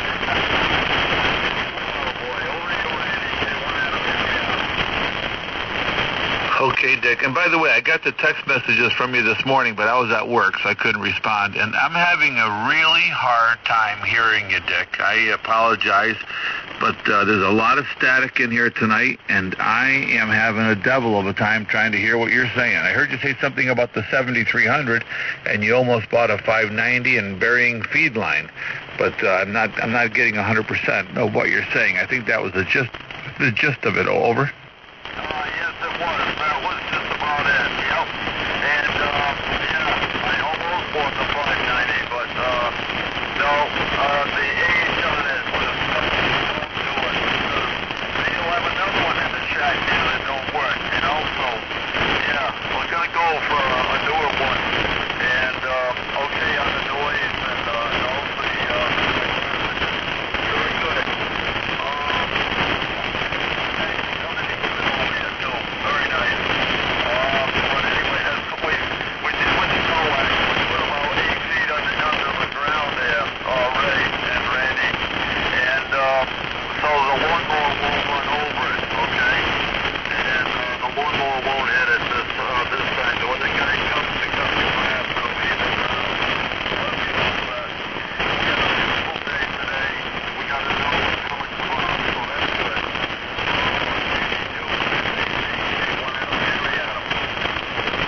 Okay, very good on the lawnmower not hitting the wire. That's good. Just don't forget where you buried it. We had a cable run coming from a pole to the house here, and I completely forgot about that. And I rototilled last year, and I came in the house, and none of the computers would work. And Maureen says, "Do you think it has something to do with the fact that you are rototilling out in the yard?" And I thought to myself, "Oh man, there's a wire." So today I was out there before I started rototilling. I was servicing the rototiller, and I was pulling all the cable, TV cable, out from the tines. Boy, that thing that cable didn't slow down that rototiller, I can tell you that. So I got that all the wire ripped out of the tines, and I got all the gearboxes are full of grease and new grease, and everything's all been greased. All the Zerk fittings are greased, and I went out there and rototilled a lot, and I got probably 4 or 5 hours tomorrow to do out there. And we bought 100 and some odd pounds of grass seed today, and I'm going to go out there and seed a lot of the area that I rototill up, and I built a big roller for the back of the tractor that I can pull behind the tractor. It's about 1,000 pounds, I think, and no, probably 750 pounds, and I've got to finish building that tomorrow, and I'll roll everything in, and we'll be ready to go for the springtime. The garden will be done, the lawns will be done, they'll be rototilled and overseeded, and yeah, we'll be ready to go. But Dick, I'm having a hard time hearing you. Maybe Ray can hear you better than I, but you're getting pretty beat up by the noise. K1 Adam Henry Adam, KB2ZVP. How's the brush hog working that you got from Randy? Shut up. Dick, this guy's a troublemaker. Hey, I gotta go, guys. Not to mention that I gotta go down to the farm and look at my 1952 Ford 8-inch tractor. So, I gotta go work on some more junk. WA2JID, I'll talk to you later. We're going to call you Fred from now on, Bernie. Fred what? Fred J. Sanford. Okay. Yeah, I'm putting new wheels on my Ford 8-inch tractor. Yeah, they're a great tractor, the 8Ns. Sure. Yeah, but they're like these gold dust. Work on them all the time, and they don't work that well. Yeah, I gotta put this on it in 2 years. Yeah, I got a brush hog. I got 2 brush hogs from a guy. I traded a lawnmower, a tow-behind mower, and 2 brush hogs. It's actually sickening. I traded 2 brush hogs, a Kubota brush hog, a John Deere brush hog, and a finished mower. Now, Bernie, you're a farmer. You understand this stuff. What would you say a Kubota brush hog, a John Deere brush hog, and a finished mower, all in good condition, a little scratched up, but in pretty good shape? What do you think they're worth, all those three pieces together? So this is a finished mower, brush hog, and what else? Yeah, 2 brush hogs. One's a 60-inch finished mower, one's a 4-foot brush hog, Kubota, and the other one is a 5-foot brush hog, John Deere. Okay, so 4 foot, $500. The other one's probably not much more. The finished mower, yeah, $1,500 to $2,000. Yeah, $1,500 to $2,000. Well, I got 3 of them here, and I paid a kid $300 to go get them for me. And if you wanted them right now, I'll sell them to you for $250. Okay. Well, I got a brush hog, and I'm going to stick with that one. And it's a 4-foot brush hog, and I run it on my 8N. And what is it? I forgot now. But it's a good one. And what I like about it, I can get that tractor in between trees and in the woods, and I don't want a 5-footer. I got a 4-footer. Yep, I understand. Yeah, I traded them for a beautiful amplifier. I mean, really, the nicest command. What is that amplifier again, Ray? Sigma 3000D. The nicest Sigma 3000D, probably still available today. It's like the thing was like new, it was like sitting in a mothball, and it was man, oh man, did I take a beating on that? You were warned. All right, I gotta go. My aide is coming at 9:30. She's probably here now, and I gotta get my wife in bed. If you guys are gonna be up for a while, I'll probably be back in a while, maybe an hour. If not, I'll be back here and I'll search around the band. Okay, Bernie, good to have you in here tonight, 73. Yeah, okay, 7-3. And, yeah, I'm pretty tied up here. Stuck here at the house, and I'm taking care of my wife. So we'll talk about that some other time, Randy. All right, pal. Like I said, you were warned. Yeah, but I did great. Overall, I did way better than I did bad. I mean, I did way better than... I was thinking about that today as I was driving my tractor. All in all, I made out way better on that deal. Well, let's hope so. Well, there's no I hope so. It's positively. There's just no... The money's been spent, so yeah.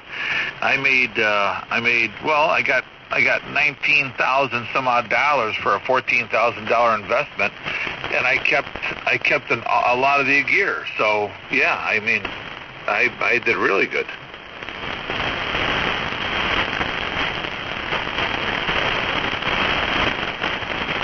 Well, like I said, let's hope so. So let's see, Bob, what's the story? I'm on letter 3. Still haven't got letter 1. I'll check with my server here. Anyway, he refers to it, but interesting stuff here. You didn't get letter The 1? only one you really want to read is letter 1. Where's letter 1, Randy? For crying out loud. I don't know. This is so hard, I got to tell you. I'll find it. You stand by a second. So, Randy, if you look at the page, usually if it's Outlook, there's a button on the upper left that says send. If you click that, that usually works. This guy's a real comedy guy here, real comedian. Hey, I'm learning fast from you guys. You'd be peeling spuds until the end of time if you worked for him. I tell you, peeling spuds and cleaning latrines, man, That must be a wonderful job. Yeah, well, it makes you appreciate the better things in life, you know. I'm looking at letter 1 right here. This went. How many emails did you get from me this last time? So I marked those pages. I marked them. So up in the corner, doesn't it say 1, 2, 3, 4, 5, 6, 7, 8, and so forth? Yes, it does. I've got it right here. I'm looking at it. I opened it up. It's there, and I'm just hitting forward now, and I'm putting Doofus's email in here now, and he's got to have it. Okay, we must have doubled. The only two I got from you, 8:15 and 8, let's see, there's nothing in the antivirus. So I got one at 8:15 and one at 8:12. Those are the last two that I got from you. But do they have numbers up on the corner of the pages? What are the numbers? Okay, give me a second. Let me see which one I'm reading right now. The emails that I sent, I only sent 2. One of them has 1 through 12, and the other one has a whole bunch of other individual letters. The main email, the big one, has letter 1 right on it. You couldn't have got that email without getting that letter 1. So the one I'm reading right now, Ray, has number 17, number 18. Okay, so let me just go back to the beginning for a second here.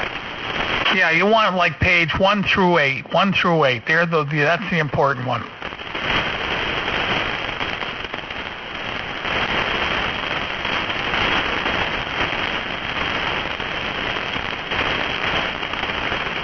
I don't know how he figured out how to make tanks work and stuff. He obviously can't use his computer worth a damn. Well, the first attachment has a letter, has number 13 in the upper right corner. That's the first letter I got. The first email has no attachments, just a link to a website. So try sending it again, Randy. Send 1 through 8 or 1 through 10. It should be. It's a link. It's not a link to a website. It's a link to a folder of letters. Okay, so let me see here. A link to a folder of letters. Okay, hold on a sec. It says right here. It says Ray letter 1.pdf 11.4 megabytes.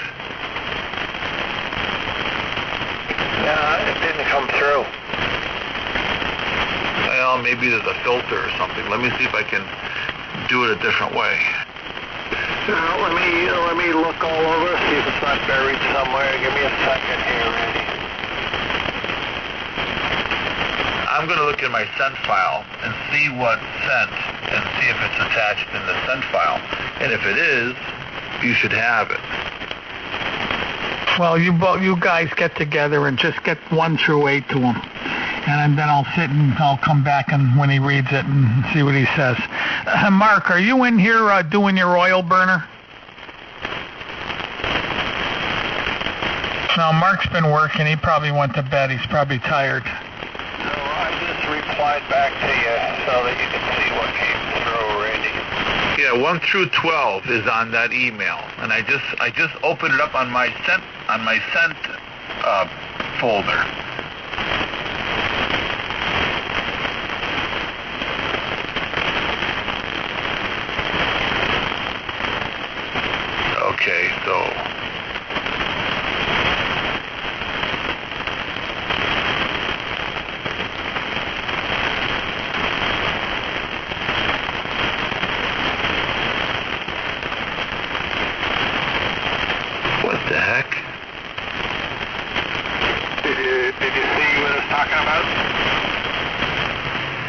Yeah, that's from Canaan. You shouldn't have gotten that. What the heck? The UFO guys are screwing with us. Just remember, Randy, the National Security Agency is part of the federal government that's actually listening to you. I wonder if they're learning a lot.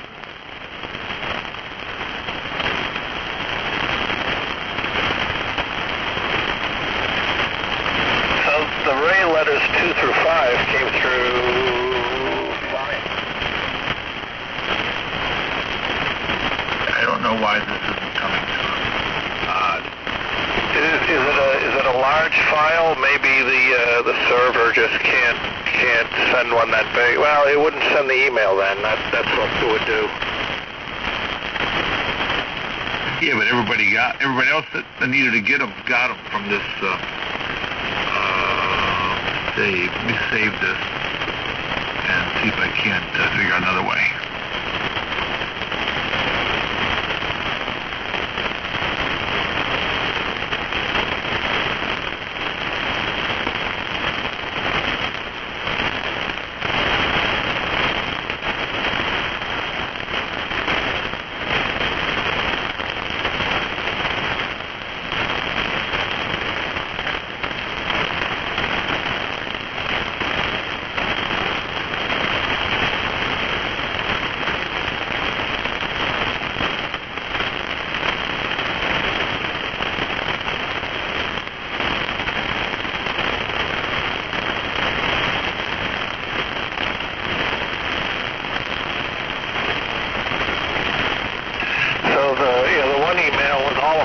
Like 14 megs worth of files, so that came through okay.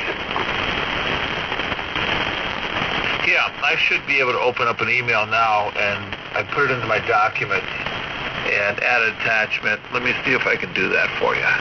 Yeah, just that one I sent you, just reply to that and just add it, just attach it to that, and it should get back to me. That should be easy enough. That's what I'm doing. You're doing good, Randy. I don't want you to get flustered there. Knock it off. I've only been here a couple of weeks, and already Ray's rubbing off on me. I gotta get some better friends. This email is too big to send. Please remove some of the attachments. Okay, so therein lies the issue. Okay, gotcha. Do you use Dropbox? I do on my phone. I'll do that right now. Hang on. Okay, thanks.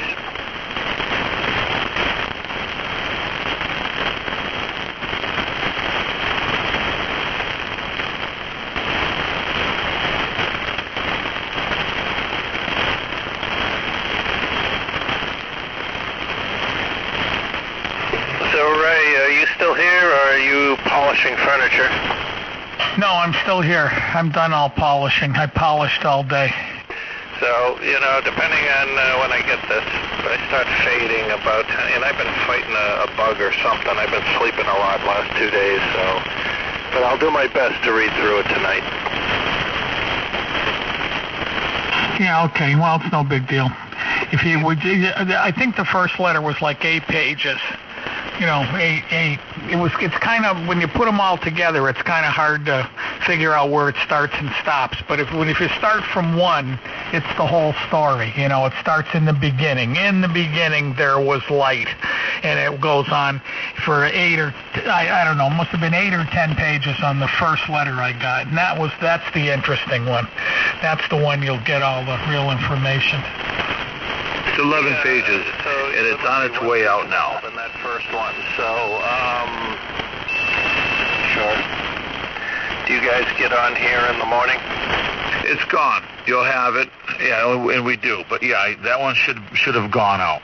It came in just as you keyed up, Randy. Thank you.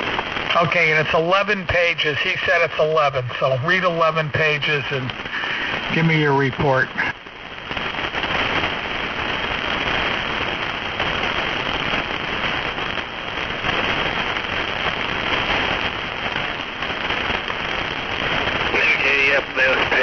for one, and I just have to warn you, I'm a bit of a slow reader because I started technical education, and that just doesn't really do much for your reading speed, but I'll get on it here.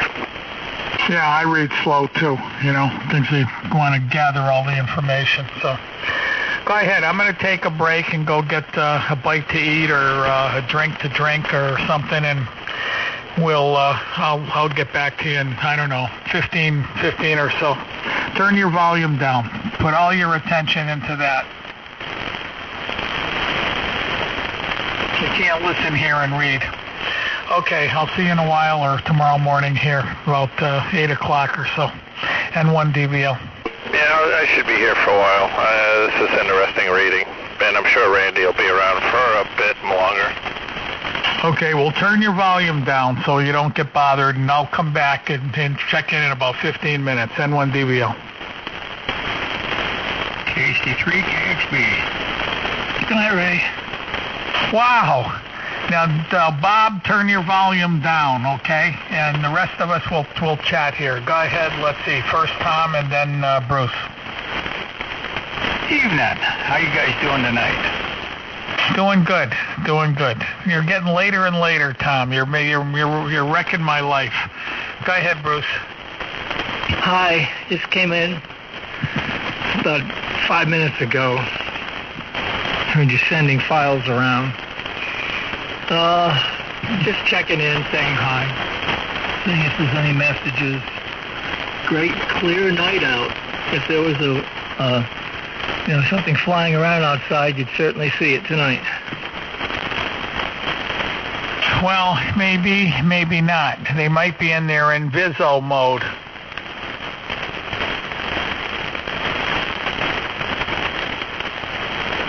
Okay. We'll just have to hope for the best. I thought only the Klingons had the inviso mode. No, the Romulans had it. Yeah, the Klingons had it too. In the last Star Trek, though, they also had it.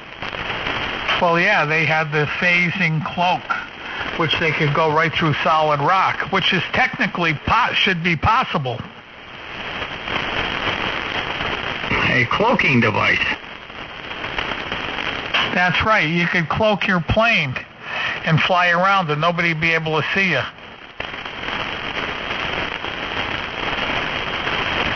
Hi, Bruce. Hi, Randy. Hello, Thomas.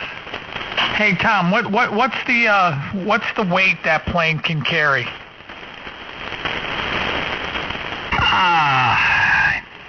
I think up to 250 pounds. That's it? That's it. Wow.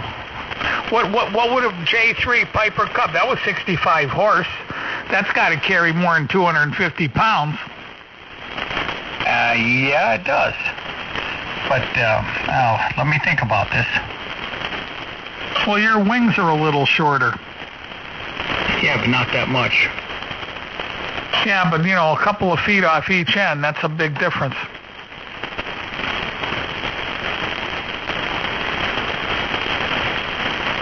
Yeah, I was over there yesterday, and I went through the winter nice there in the hangar. Had both Corvettes running, and I put battery maintainers on the jet skis, so those are ready to go.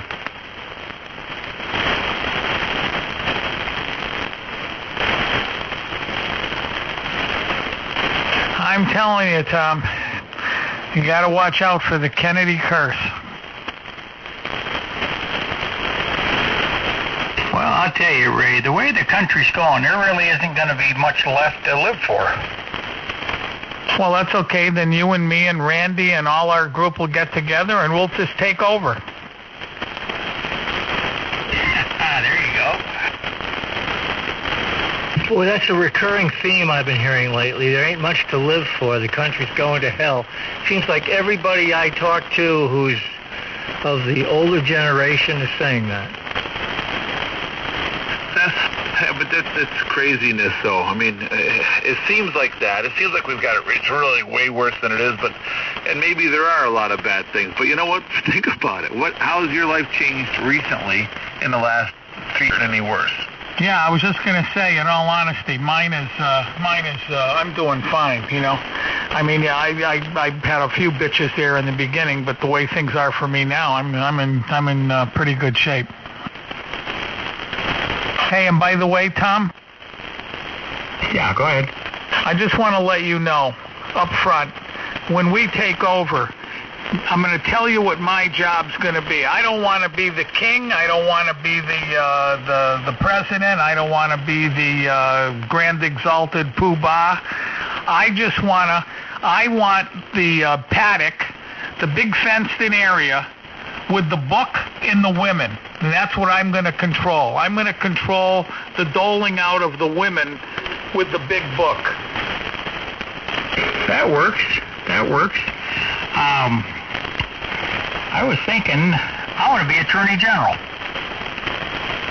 Okay, you can be the Attorney General. No problem. Randy, what do you want to be? Well, I think that I have to be the king or the president or the guy in charge, the final word guy, because I got to keep everybody under control. Oh, yeah. There you go. Then maybe I want to be the queen then. Perfect. I would be perfect for it.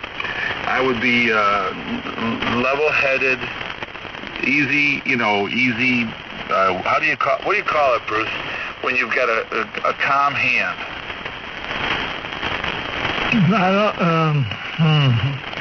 Benevolent? I don't know.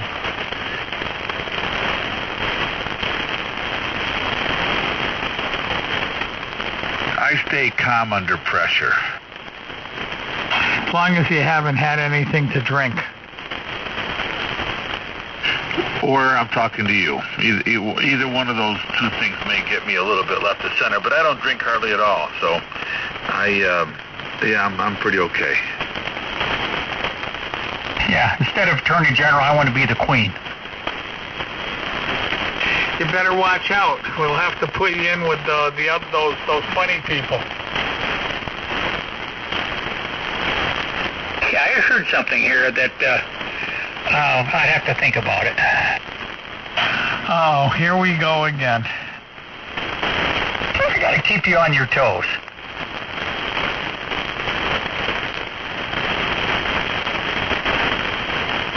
Was that the joke? No. I'm thinking about it. Okay. Well, what are you thinking about? He's thinking about something witty to say. Yeah, you guys are... You're talking to the wrong guy there. I know what I want to be. Okay, what is it? I want to be left alone. Yep, that's about it. Left alone. That's exactly what I want to. I don't want to hear or know anything. Just be nice and just whatever. Yeah, it was a deal about being, you don't know if you're male or female, and how was you going to make it, let me think here.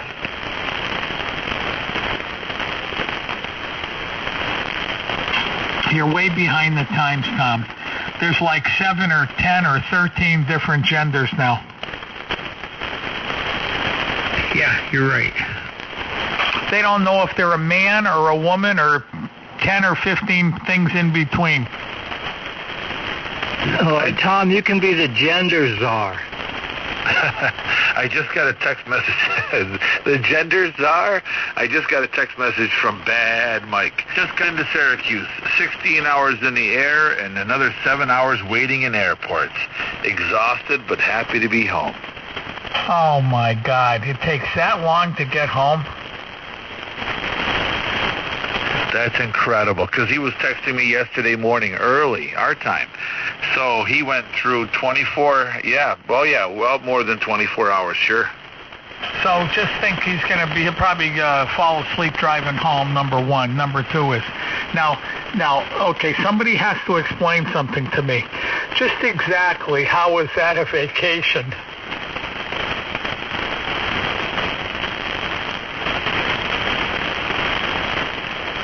This year I'm talking to your wife, Randy. This year your vacation is at home.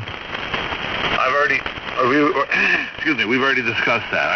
I've already put that law into place. Okay, I told her that we're not renting a house up on the lake. We're staying here. I'm going to do a lot of stuff around here that I want to get done. I'm going to spend some time on the radio, and I'm going to ride the Harley. Well, we're going to ride the Harley and do some canoeing. We're going to kick back and enjoy Toad Harbor-esque life. Hey, here's a good question for you. If you're out on the lake, Oneida Lake, in a canoe, and you're drinking wine and you're obviously plastered, does that break the law? Absolutely, yeah. Even if you're in a canoe? Oh, I don't know if you're in a canoe. If you're in a power boat, yeah. But probably canoeing, I think they'd have to let you go on that one. Public drunkenness. Yeah, if you were being a dink, then yeah, you would probably get in trouble. But if you were just out there paddling along and strumming your guitar, singing a lovely song to your wife, I don't think they would bother you. Just for the hell of it, you ever seen one of those horrible cops? Ask them. I guarantee you that's against the law. I bet you they could give you a sobriety test and you could lose your license.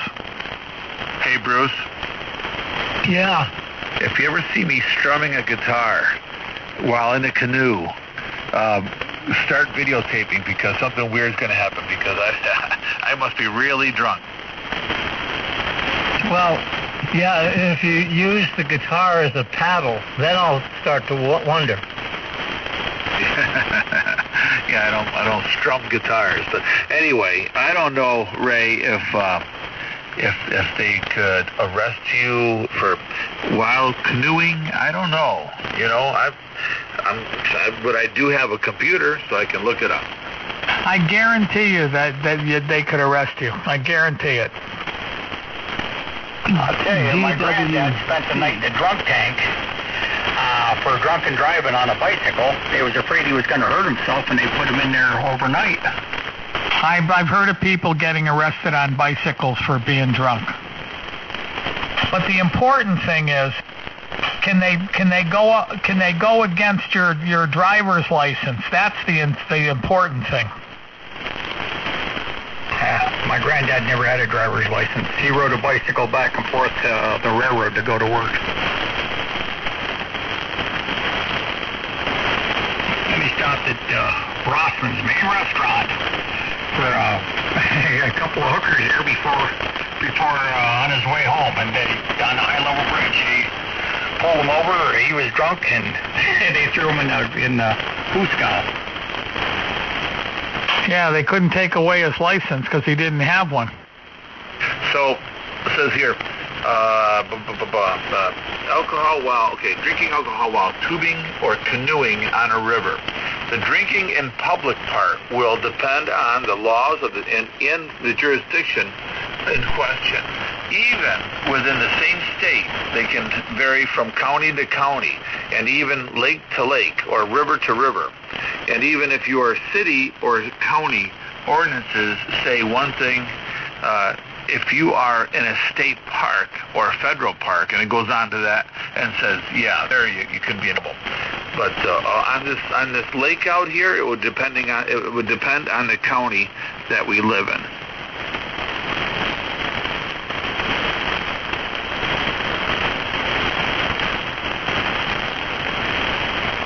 And they say free country. Everything you want to do, you have to have a license for it. Marriage license, driver's license, hunting license, fishing license, dog license. What next?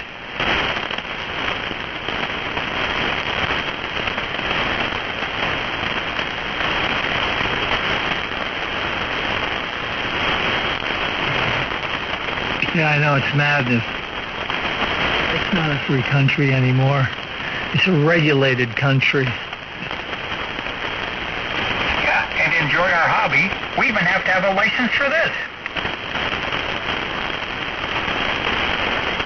They got to get money somehow. They got to con you out of some kind of money. It's all just preparing us slowly for the eighth king to rise. Yeah. Hey, but the beauty of it is after 70,